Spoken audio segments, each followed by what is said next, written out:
O inferno. Como é lá? Como será viver lá no inferno? Se é que podemos usar essa expressão, né? Afinal, para o inferno não vão os corpos, e sim as almas. E segundo apontam as escritas sagradas e várias outras obras literárias, pelo menos teoricamente, as almas penam, pagam pelos pecados cometidos pelo corpo e pela mente. A obra de Dante Alighieri, A Divina Comédia, descreve o inferno como lugar de sofrimento eterno para os pecadores. Segundo ele, o inferno é dividido em 9 círculos concêntricos, cada um representando diferentes tipos de pecados e punições. O 9º nível, o mais profundo, é o destino do que há de pior na Terra. Quem vive nesse nível? Bom, antes de sabermos isso, que tal darmos uma passada pelos círculos e conhecermos melhor esse lugar tão temido pelos vivos? Segundo Dante, o inferno não fica distante da Terra.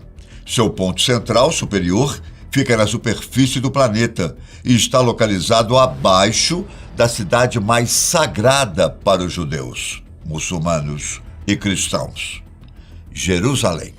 Os níveis são progressivos, isto é, cada um pior do que o outro, sendo o primeiro o menos terrível e o último o pior e mais temido por qualquer alma. No primeiro círculo, chamado de limbo, estão os pecadores que não foram batizados, mas que viveram vidas virtuosas, isto é, em vida, essas pessoas tiveram alguma qualidade moral, religiosa e social.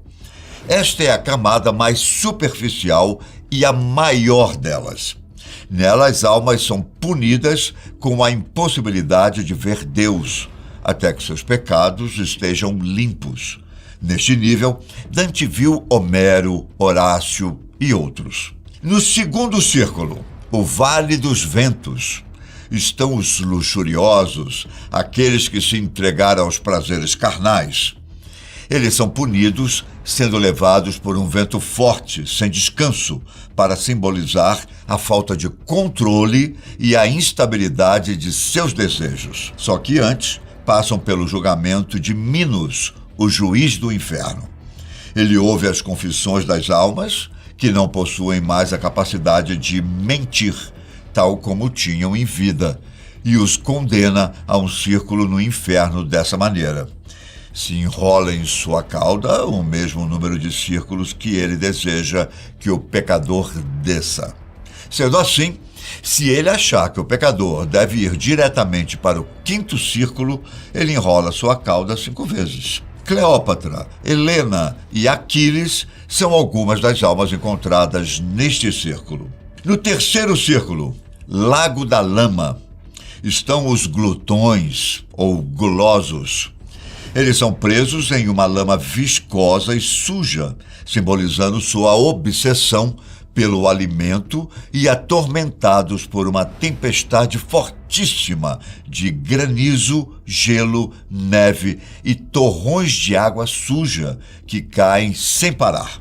Outros jazem imersos no próprio vômito, sem falar de Cérbero, o cão de 3 cabeças que esfola, esmaga e dilacera os espíritos dos gulosos.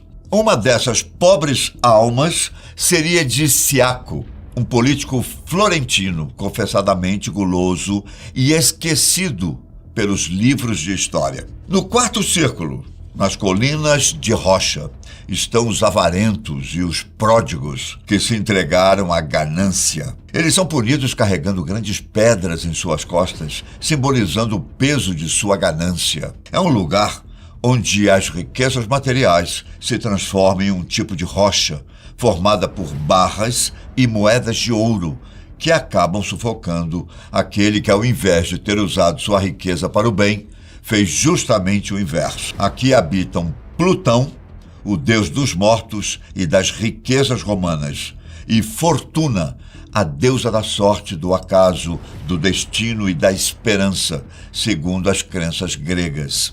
No quinto círculo, o rio Estige, estão os irados, aqueles que se entregaram à raiva. Eles são punidos mergulhando em um rio fervente, simbolizando a intensidade de sua ira. Quando estão fora dele, estão se debatendo e lutando contra si mesmos e os outros. Já os rancorosos ficam afundados e presos à lama no fundo de um lago, soltando bolhas que são visíveis da superfície. Neste círculo, entre outros, encontra-se um nobre florentino chamado Felipe Argenti. No sexto círculo, chamado de Cemitério do Fogo, estão os hereges e ateus, aqueles que acreditaram em ideias contrárias à doutrina da igreja ou não acreditaram em Deus. Eles são punidos sendo trancados em túmulos em chamas, simbolizando a eternidade de sua punição. Em cada túmulo há mais de 1000 condenados. Em um dos túmulos está Farinata degli Uberti, um político florentino, e no mesmo túmulo está Frederico II e o cardeal Ottaviano degli Ubaldini. O Papa Anastácio II também se encontra neste nível. No sétimo círculo, o Vale do Flegetonte, estão aqueles que em vida foram violentos, os quais são colocados em 3 subcírculos: os violentos contra o próximo, os violentos contra si mesmos e os violentos contra Deus. Os violentos contra o próximo são punidos sendo mergulhados em um rio de sangue fervente. Os violentos contra si mesmos são transformados em árvores e devorados por árpias.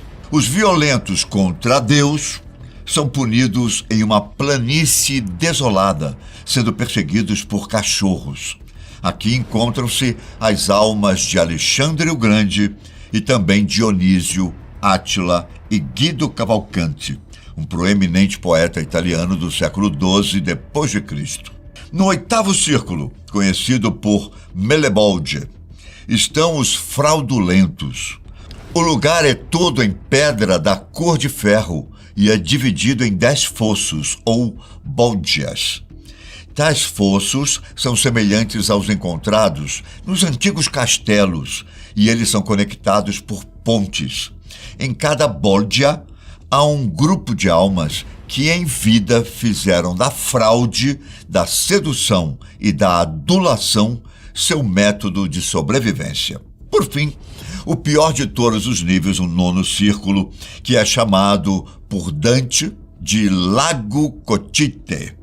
Logo antes da sua entrada, entre o oitavo e o nono círculos, estão os gigantes que se rebelaram contra Júpiter, o rei dos deuses na mitologia romana.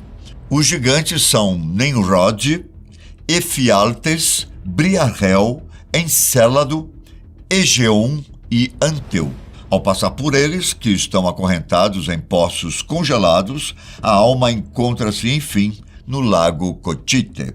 Este lago congelado, também conhecido como Lago das Lamentações, é formado pelas lágrimas dos condenados e pelos rios do inferno, onde deságua o sangue daqueles infelizes.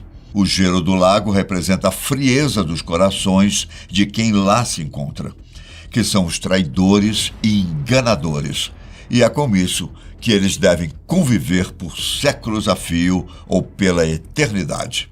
Neste lago está também o maior traidor de Deus, aquele que foi criado para gerir o bem entre a humanidade, mas se viu no direito de ser tal qual ou melhor que o seu Criador. Esta criatura nada mais é do que Lúcifer ou Satanás. Aqui os traidores são distribuídos em 4 esferas distintas, dependendo da gravidade da traição cometida. As esferas chamam-se Caína, onde estão aqueles que traíram seus parentes, tendo como representante principal Caim, por ter matado seu irmão Abel.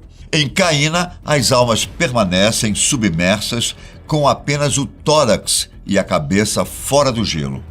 Na segunda esfera, Antenora, estão os traidores de sua pátria ou partido político. Nela, as almas ficam submersas até o pescoço, ficando somente as cabeças para fora. Aqui encontra-se o príncipe troiano Antenor, que traiu seu povo em nome da hegemonia grega.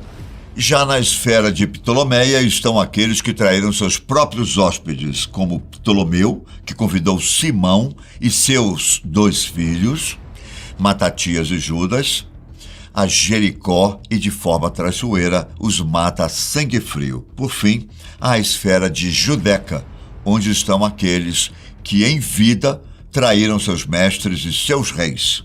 Eles sofrem intensamente por estarem conscientes e submersos totalmente no gelo de Cotite para a eternidade. Alguns estão deitados, outros encolhidos e outros de cabeça para baixo. Nesta esfera é onde reside Lúcifer, também preso no gelo até o meio do peito, peludo, com enormes asas membranosas, tais como as dos morcegos.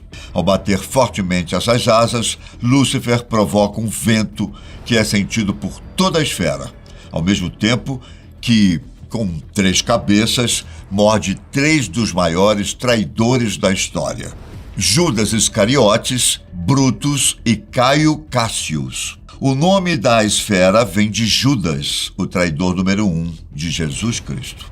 Em Inferno de Dante não há referências sobre o tempo que as almas ficam em cada nível. No entanto, nem precisa, uma vez que o mínimo de tempo num lugar como esse não é nada humano.